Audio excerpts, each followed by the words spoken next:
Bem-vindos a mais uma aula de ciências. Eu sou a professora Jéssica. Na aula de hoje nós veremos sobre os fósseis e a evolução. Vamos lá? Então, para a gente começar, vamos entender o que seriam aí as evidências da evolução e o que seriam as teorias evolutivas. As teorias evolutivas são aquelas que tentam justificar ou tentam trazer um pouco de explicação de como nós somos hoje e de como aconteceram transformações nos seres ao longo do tempo.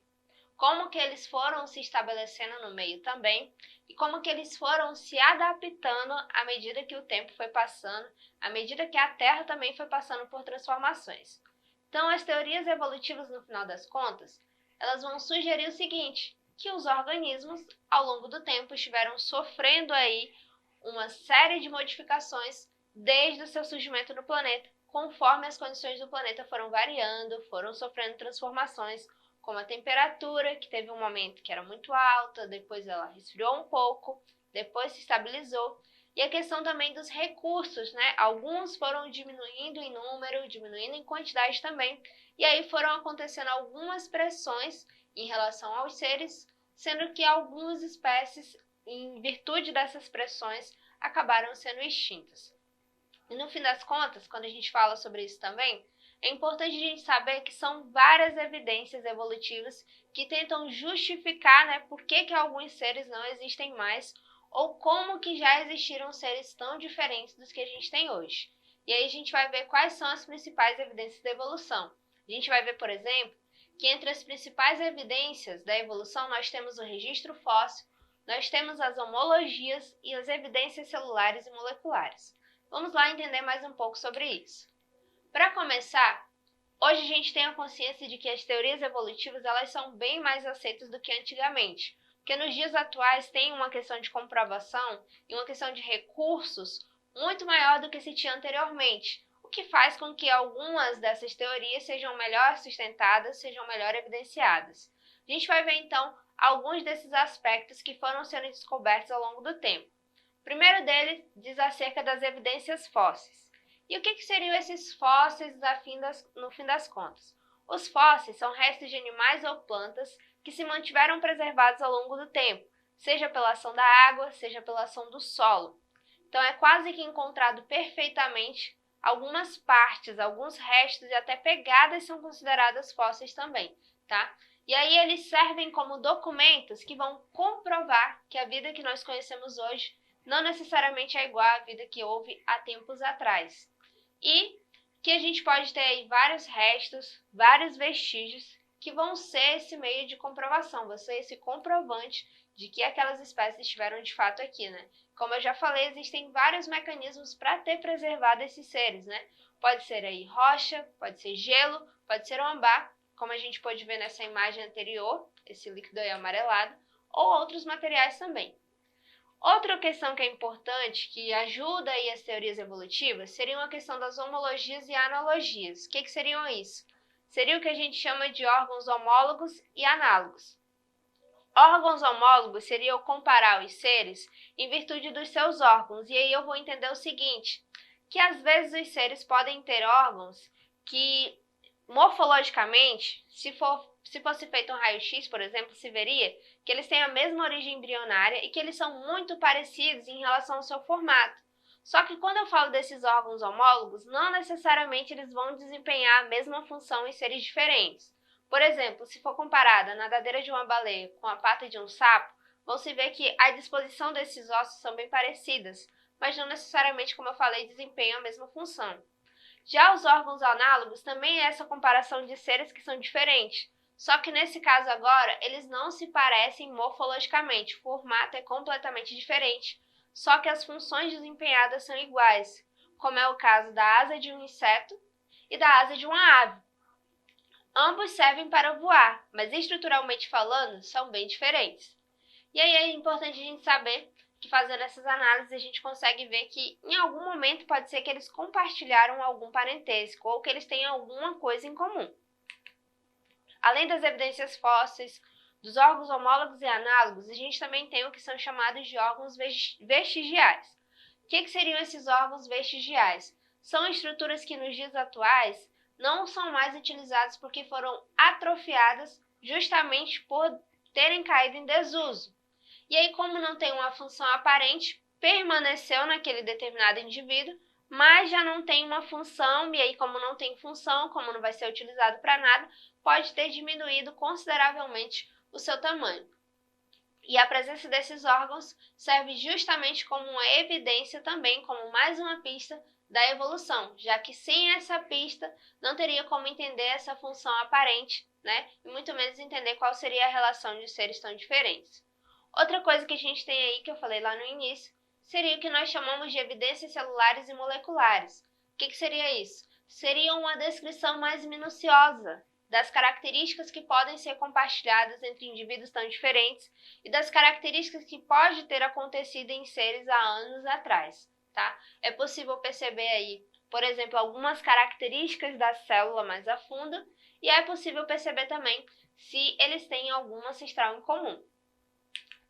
E aí, seguindo, a gente tem aí um grande fóssil, que é um dos fósseis mais famosos que a gente tem, que é a Lucy, né? Que ela permitiu a comparação do ser humano de como ele é hoje, de como ele pode ter sido há anos atrás, como que ele pode ter sofrido também, né, transformações ao longo do tempo. Então, hoje, é mais fácil perceber que os seres vivos nem sempre foram da forma que eles são hoje, né? Podem ter sofrido adaptações justamente para conseguir se manter no meio, conseguir aí construir e ir em busca do seu alimento e tudo mais.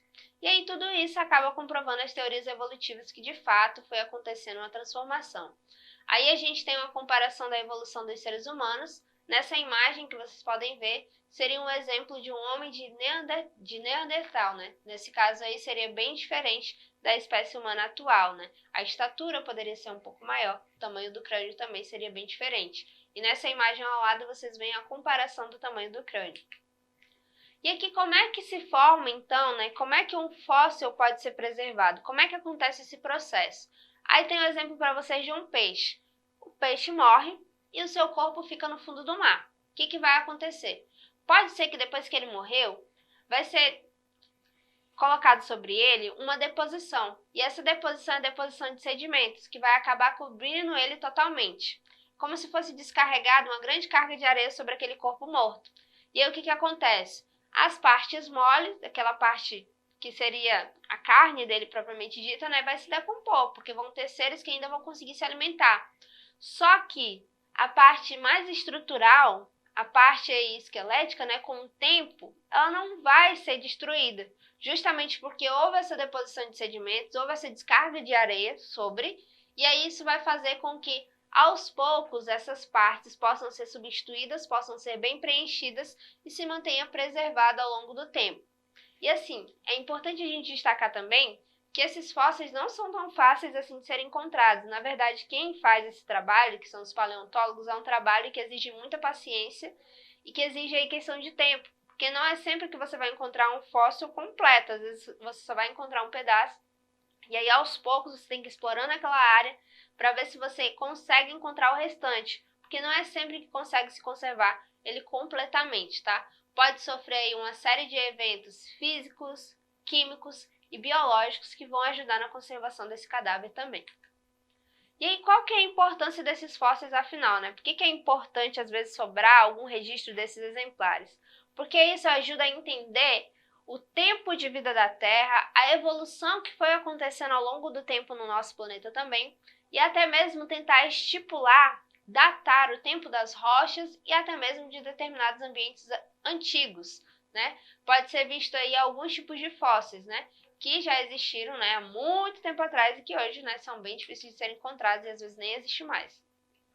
E aqui só para a gente fechar, o que a gente viu afinal sobre a nossa aula de hoje? A gente viu os seguintes aspectos, né? Quais são as evidências da evolução? Nós vimos aí a definição de fósseis, o que seriam as evidências celulares, as evidências moleculares, os órgãos homólogos, análogos e os órgãos vestigiais. Só para a gente fechar, vamos ver aí quais são os conceitos-chave de cada um desses que eu fui abordando para vocês ao longo da aula. Quando a gente fala dos fósseis, são nada mais, nada menos do que restos ou vestígios dos seres que se mantiveram preservados mesmo com a passagem de milhares de anos.